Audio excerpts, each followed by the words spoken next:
My wife left me and came back with a baby. Am I wrong for shutting the door? You know that feeling when something completely blindsides you? That's exactly how it was for me. I was married for 4 years, and honestly, I thought we were solid. We were on the same page, with plans for our future and a shared vision for our lives. The biggest thing for us, at least in my eyes, was having kids. As soon as we tied the knot, we started talking seriously about it. She'd constantly bring up having 2 or 3 children, discussing names, nursery ideas, even planning our future with them while browse baby gear online. The way it was our special bond, something that kept us connected. Everything felt perfect. We were so excited to start this new chapter. Then came the devastating news. After a few months of trying to conceive, we saw a doctor. To make a long story short, it was me. The doctor essentially told us our chances of having children naturally were incredibly low due to my sperm count. It felt like a gut punch. Those dreams we had just vanished, and I felt utterly worthless. The news hit me hard, sending me into a really dark place for a while. I was a mess, but eventually therapy helped. At first, she seemed supportive, saying she'd be happy with just the 2 of us, and that it didn't matter. But something felt off from the beginning. She dropped the topic of kids far too quickly. Minute she was dreaming of a family, the next she was claiming she didn't need children to be happy. Oh. Don't get me wrong, people change their minds, but her whole demeanor shifted. She stopped talking about baby names and completely avoided any conversation about children. What's more, she started looking at me differently. She'd make these subtle digs she never had before, like I wasn't taking care of myself. Or maybe I should work out more, or do more around the house. Yeah, I might have gained a few pounds, but it felt like she was constantly looking for reasons to criticize me. When I'd ask about her sudden change in attitude, she'd brush it off, saying I was too sensitive or imagining things. Right. Something was wrong.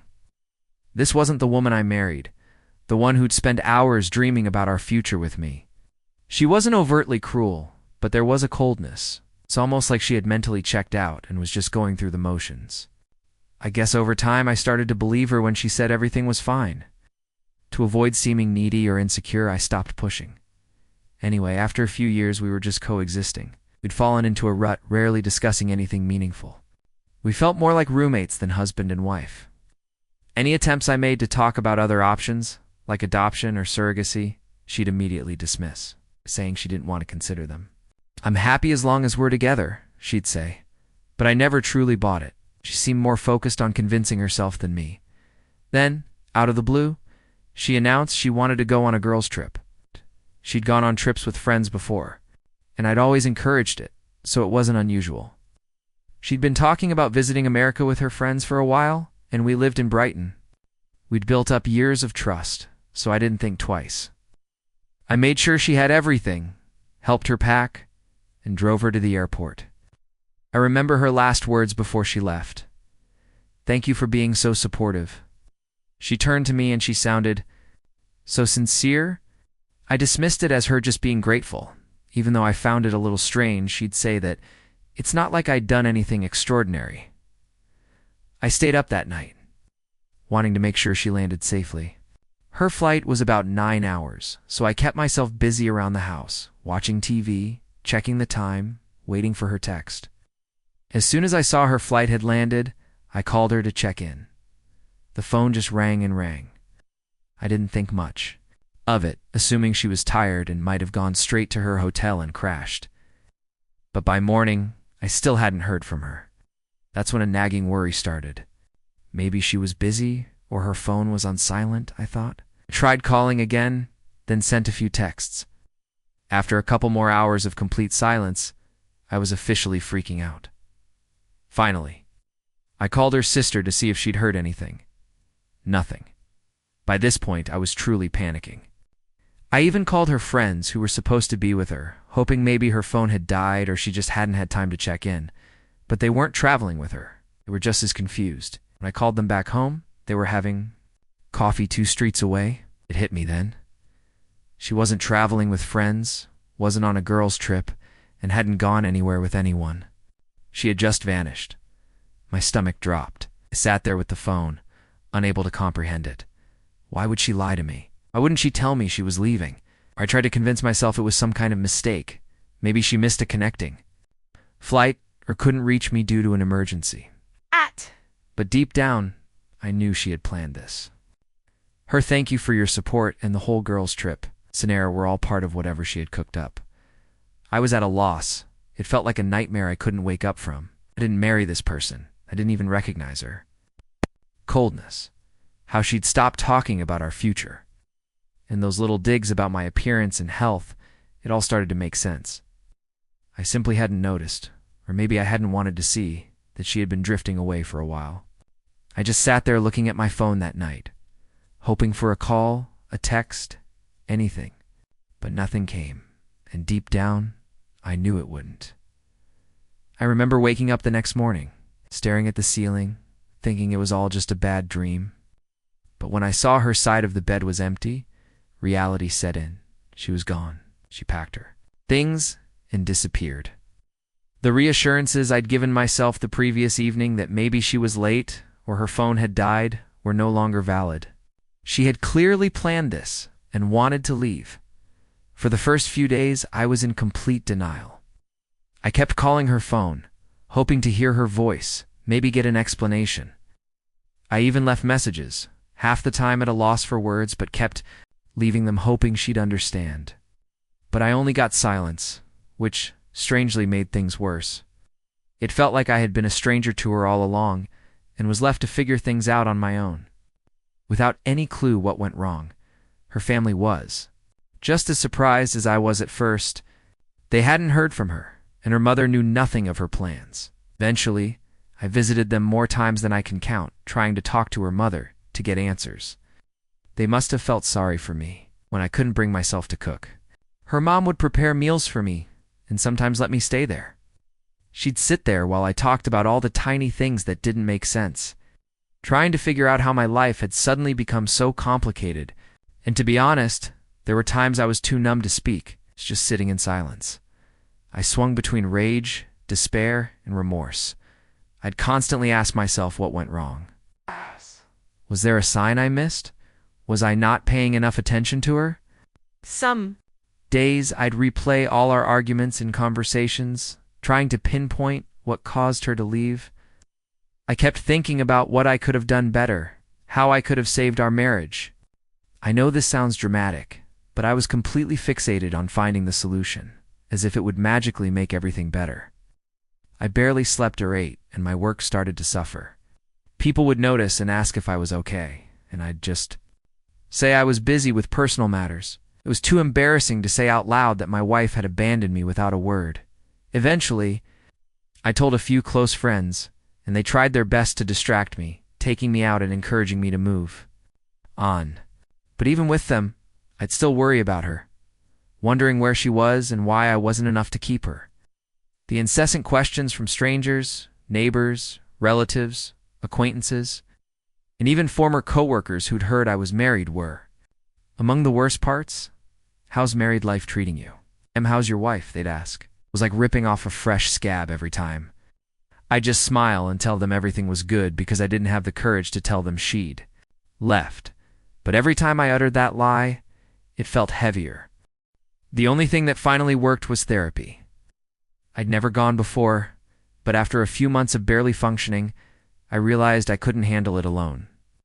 So, I found a therapist and started going once a week. It was so helpful to talk to a neutral person who didn't know her, me, or any of our baggage. I'd express my rage, betrayal, and the void she'd left in my life. I'd talk endlessly about the restless nights and how I'd lie awake, constantly replaying everything. The therapist helped me realize that she chose to leave. It was her decision, not mine.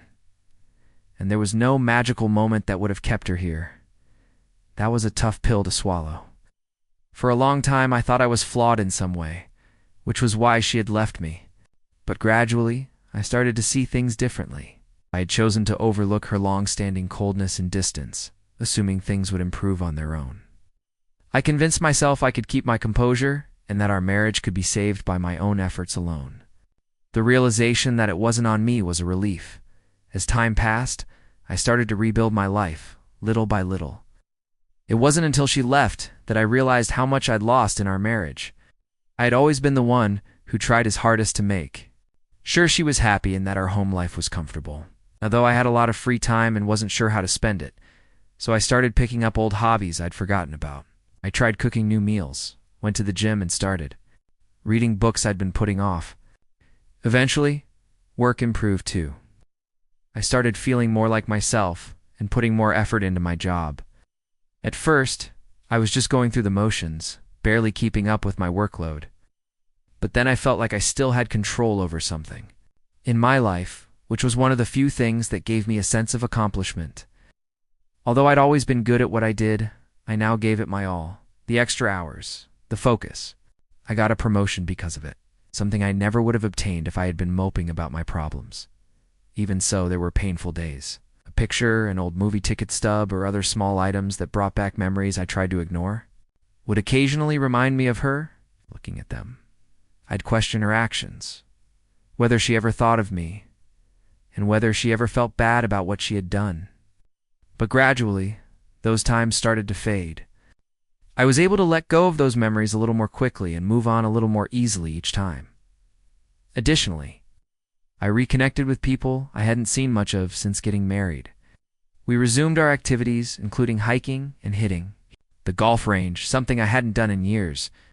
Having someone by my side who wasn't involved in the mess and could support me in moving on without pulling me back into the agony was a relief.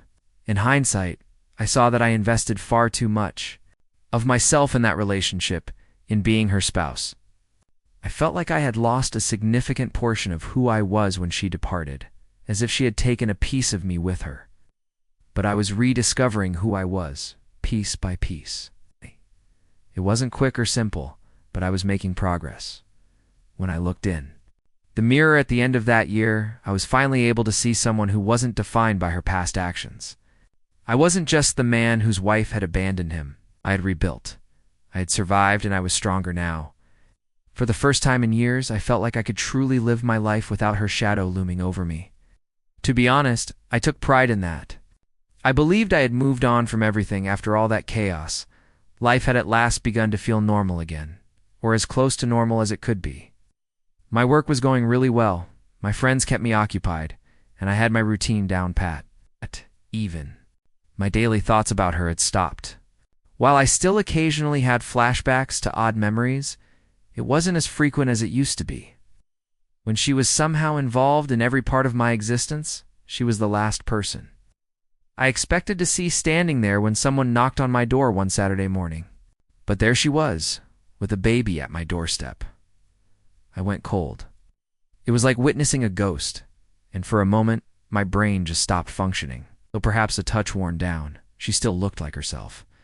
She looked at me as if she genuinely believed that I would be delighted to see her. And yes, it really got to me because I had assumed I was no longer interested. As it happens, meeting her again evoked many feelings I had previously suppressed. At first, I just stood there and stared, not saying anything. "Can I come in?" she asked, with no embarrassment, after grinning at me as if nothing had happened. The nerve. She just shows up here as if I should be welcoming her back with open arms after everything she's done. However, I maintained my composure and told her, no, you can stay there and explain. I didn't want her in my home, bringing all the craziness back into the one area I had created for me. Despite her somewhat disoriented appearance, she remained in her spot and began telling her story. "I know this might come as a shock, but I wanted to come back and explain everything," she said. She even had a hopeful expression on her face, as though she really thought I would be willing to listen to her. I was tempted to just close the door and laugh in her face, but I was too intrigued. I was curious about the reason behind her disappearance and what she had come up with. She continued by explaining that she had erred in leaving, and that she had come to the realization that she had lost the greatest thing that had ever occurred to her. Not my words, but hers. She claimed to have thought a lot, and to have finally realized what was important in life after having this child. After years of ignoring me, it seemed that what mattered most was unexpectedly knocking on my door. "This is our second chance," she remarked, glancing down at the infant. What I was hearing about our second chance was unbelievable. It sounded like we would just pick up where we left off, with this child acting as some sort of miraculous reset button. I was furious on the inside, but I attempted to maintain a neutral appearance.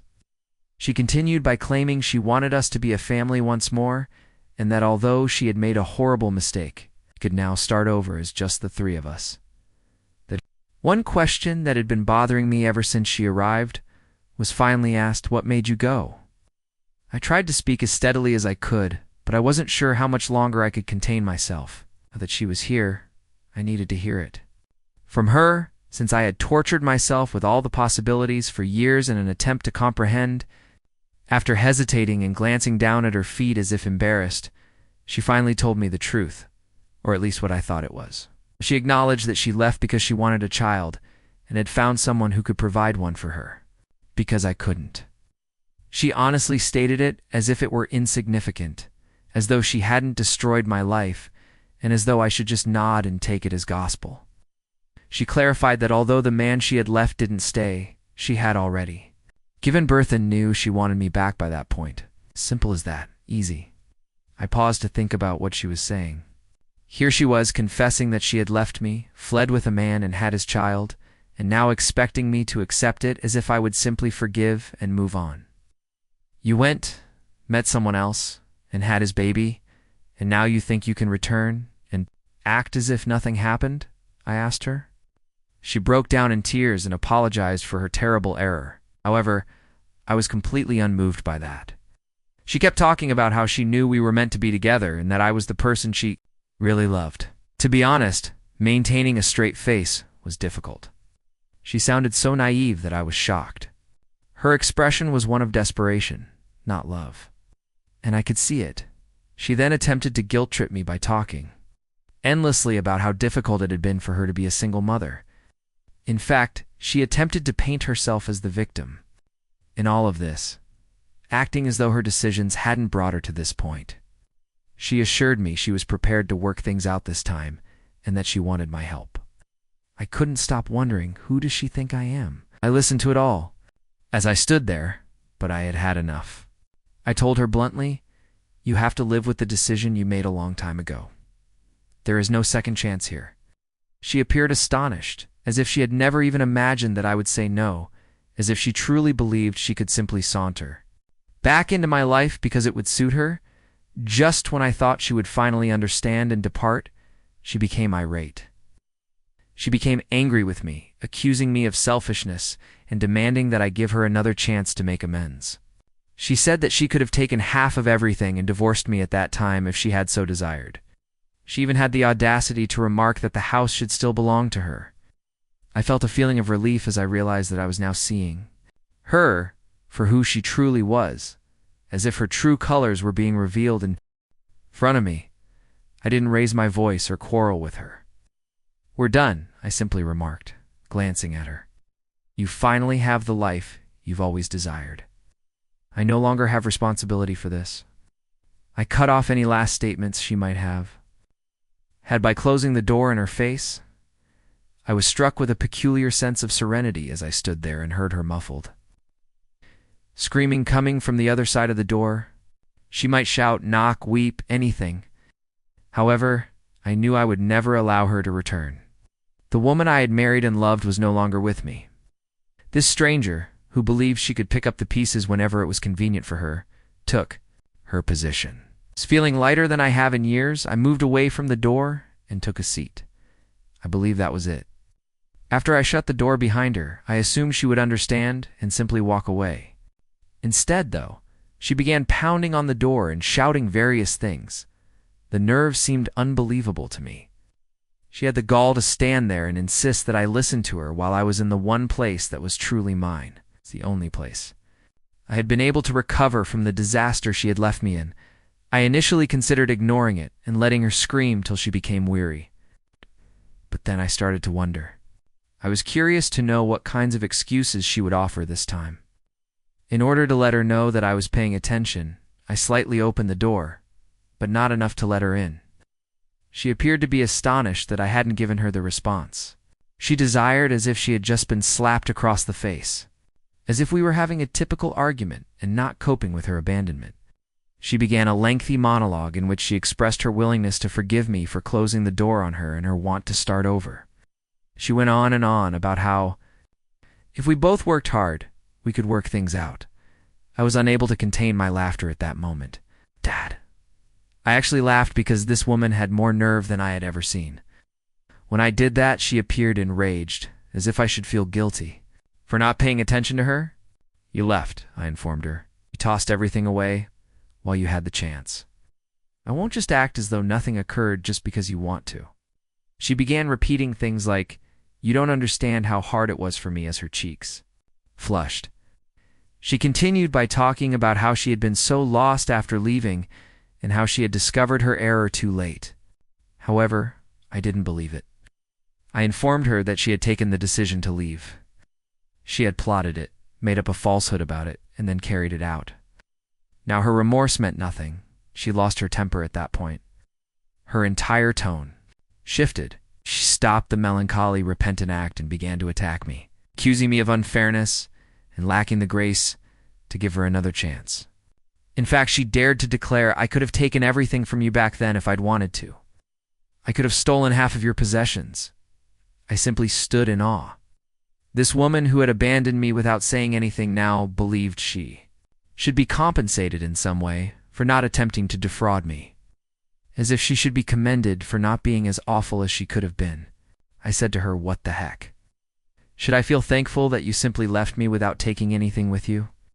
She looked at me with a mixture of fury and another emotion on her face, possibly desperation or remorse, but to be honest, I didn't give a damn by then. I had just finished.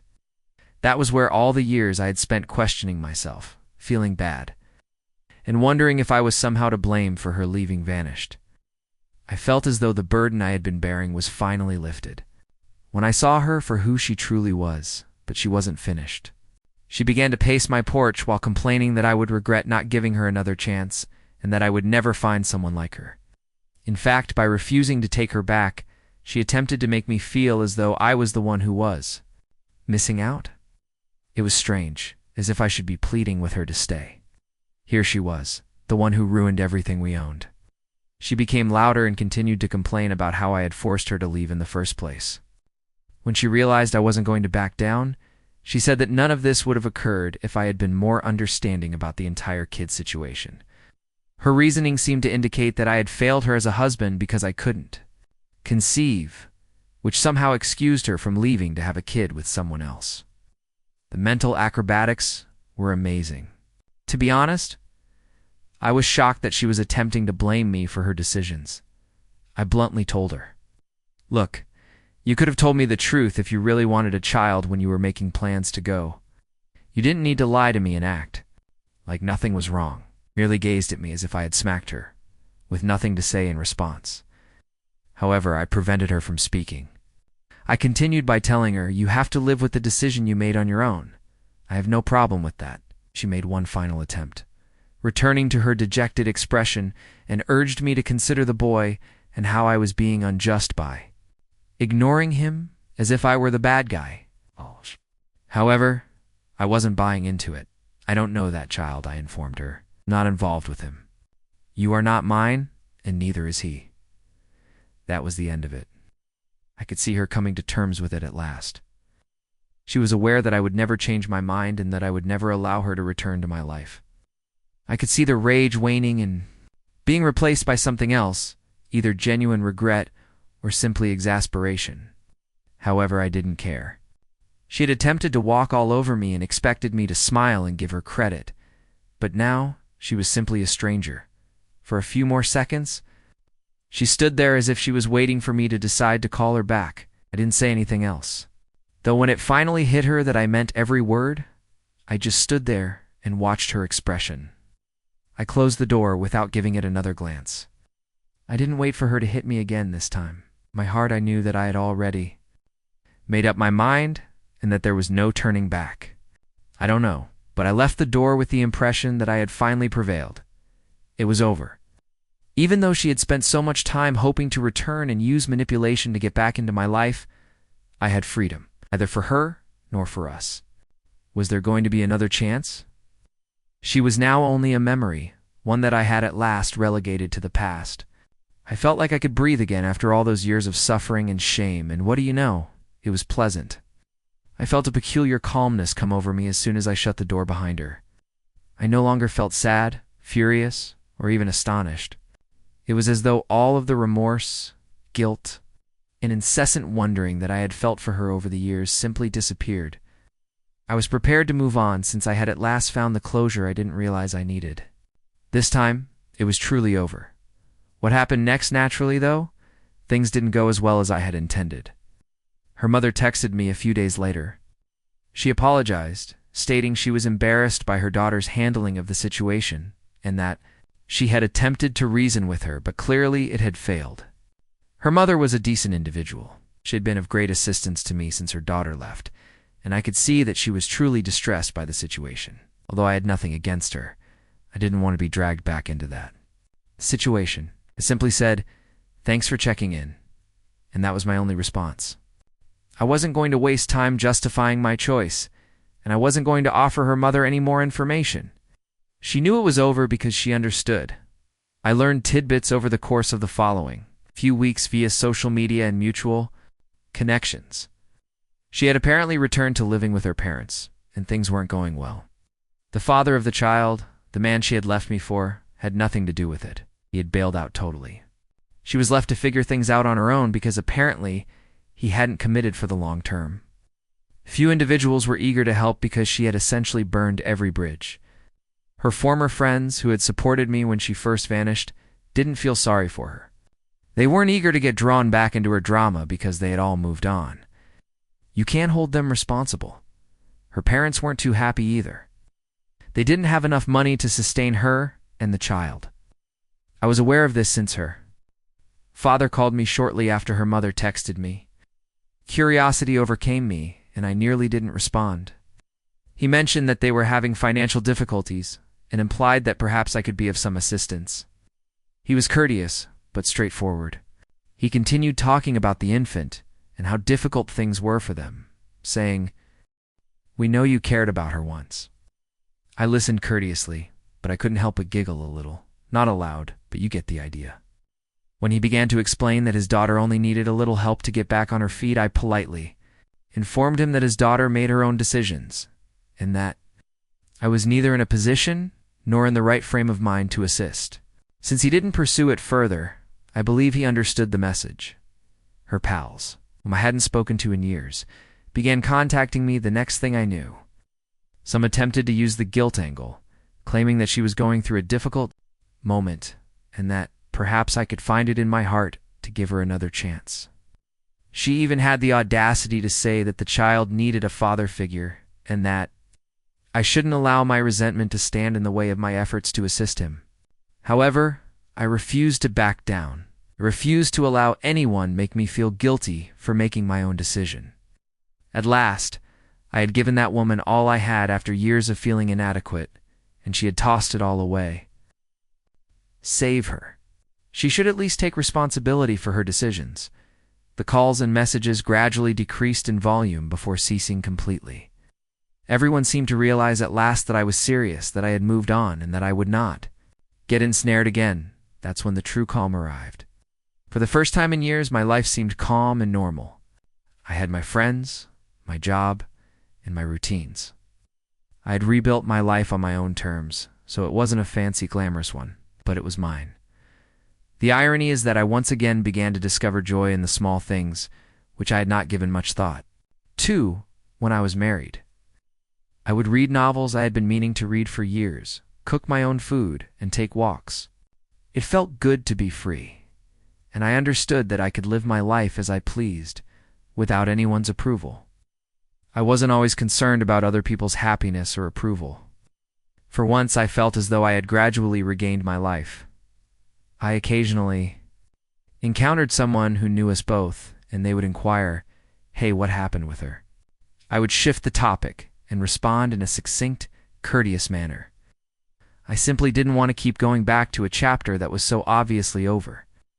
It wasn't that I was concealing anything. I had finally mastered the skill of leaving her in. The past, When I last heard from her, things weren't going well.